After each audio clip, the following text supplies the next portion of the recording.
картошкапарварӣ яке аз соҳаҳои афзалиятноки хоҷагии деҳоти мамлакат маҳсуб ёфта, дар амалӣ кардани амнияти озуқаворӣ нақши муҳим дорад. аз ин нуқтаи назар ҳам таваҷҷӯҳи ҳукумати ҷумҳурии Тоҷикистон ва бахусус асосгузори сулҳу ваҳдати миллӣ, пешвои миллат, президенти ҷумҳурии Тоҷикистон муҳтарам Эмомалӣ Раҳмон ба рушди ин соҳа беш аз пеш аст. طبق معلوماتی به ما رسیده سالی سپری شده در مقیاس ولایت بیش از 500,000 تن کارتوشکا استحصال کرده شده. سال جاری افزون نمودن حجم استحصال این زراعت خوراکه در نظر داشته شده است. باید تذکر داد که ناحیه‌های اساسی کارتوشکا پروری ولایت سوخت از روی مساحت کشت و حجم استحصال محصولات ناحیه‌های دیوشتیش، استرافشان، شهرستان و پنجکین، کوهستان مسجح و عینی و اسفره به حساب می‌روند. ولی طی سالهای آخر کشت کارتوشک بر وقتی که ماه فوریه تا اول ماه مارس عملی کرده می شود در ناحیه‌های پختکار نیز راه اندازی کرده شده است. چنانچه سال جاری مساحت کشت کارتوشک بر وقتی در ناحیه‌های ذکر شده 1750 گکتار به نقشه کاری گرفته شده. طبق معلومات فوری سرریاست کشاورزی این سمت کار تا به امروز به اتمام رسانیده شده است. یعنی بیش از 1850 گکتار کشت کارتوشک بر وقتی را عملی کردند. در حدود خواجگاه‌های جماعت‌های ناحیه‌ای باباجان غفوروف امسال کشاورزان به مساحت 480 گکتار کشت کارتوشک بر وقتی گذرانیدند. مثلا در حدود جماعت اونجی که اهالیش با سبزوارکاری شغل ورزیده در این سمت تجربه کافی دارند، مساحت کشت کارتوشک بر وقتی 185 گکتار را تشکیل داده 125 گکتارش به جمعیت سهامی به نام سید خواجه هارون خواجه‌ایف راست می‌آید. امسال در سال 2022 ما نقشه دادن 125 گکتار کارتوشکا، 50 گکتار سبزی. هر روز 5 تا 6 گکتار کارتوشک کشیدیم. نوهای دو پوستی علادین هستن کشکردیم. سال گذشته 90 گکتار کشته بود. امسال 125 گکتار شد کارتوشکا. سبزی هم 10 گکتار زیاد شد. حسابی داخلی شهری بودن ما.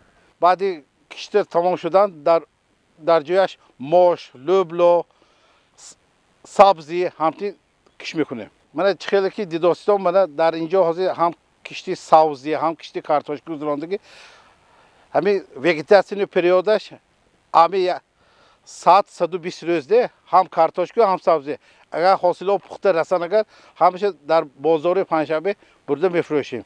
زیر پلانکه پشتن حسابی یک ماه پیش میرسد. هم کارتوشک هم سبزی هم پخته میرسن. حساب همون پلانکه بکشیم. چی قدره که سبزوات و کارتوشکا اگر با وقت بزد حاصل ناکش با وقت شود حاصل ناکش هم نقص بشد حساب دوم سیوم کشتم دوام بتیم دوامش به. در حدود خواجگاه‌های 10 جماعت ناحیه باباجان غفوروف از روی نقشه تحریز شده کشت کارتوشک بر وقتی گذرانده می شود و طبق مصلحت و توصیه متخصصان ساحه تخمی کارتوشک بر وقتی انتخاب، خریداری و به مرحله کشت آماده کرده شده بود. یعنی به سبزیش کارتوشک کشونده اعتبار جدی دادن تا سبزیش و نشونمای هر چی تستری آن عملی کرده شود. یادآور میشیم که باباجان غفوروف از ناحیه‌های اگروصنعتی ولایت سوخت است که بغیر از کشت کارتوشک دیگر اکثر زراعت کشاورزی را راه اندازی کرده از طلبات اگروتکنیکش باخبر و در این سمت دهقانانش تجربه با دارند. از بس که کارتوشک پروری در ناحیه باباجان غفوروف چون دیگر ناحیه‌های پختکار در استحصالات دائمی و نقشه‌ای قرار نداشت، از این نقطه نظر هم کشاورزانش مرحله آموزش و از خودکنی روند کشت و استحصال طلبات اگروتکنیکی این زراعت خوراک را ادامه می‌دهند. امسال خواجگی ما 115 گکتار کشت کارتوشکای باروقتی با نقشه گرفتگیم. از نوهای تیزپزکی نوری و علادین دو پوسته ما کش کرده استادیم چون که نشونمای کارتوشکا این نوها با اقلیم ما مطابق می باشد. هر روز ما از 5 گکتار تا 10 گکتار کش کرده استادیم. حاصل نوکی از به حساب میانه از گکتارش 200-250 سانتی حاصل گرفته بودیم. ما امسال خود حرکت میکنیم از 250 تا 300 سانتی خواهیم حاصل گیریم. یادآور میشیم که سال جاری کشتی کارتوشکی بروقتی در ناحیه باباجان غفورов 480 گکتر، ظفرآباد و مسجد 250 گکتری و سپیتامین و جبار رسولov 300 گکتری به نقشه کاری گرفته شده. از روی معلوماتی با ما رسیده تا به امروز بیش از 1850 گکتر کشتی کارتوشکی بروقتی گذرانده شده است که نشان داد 106% نقشه تحریزی شده را تشکیل می‌دهد.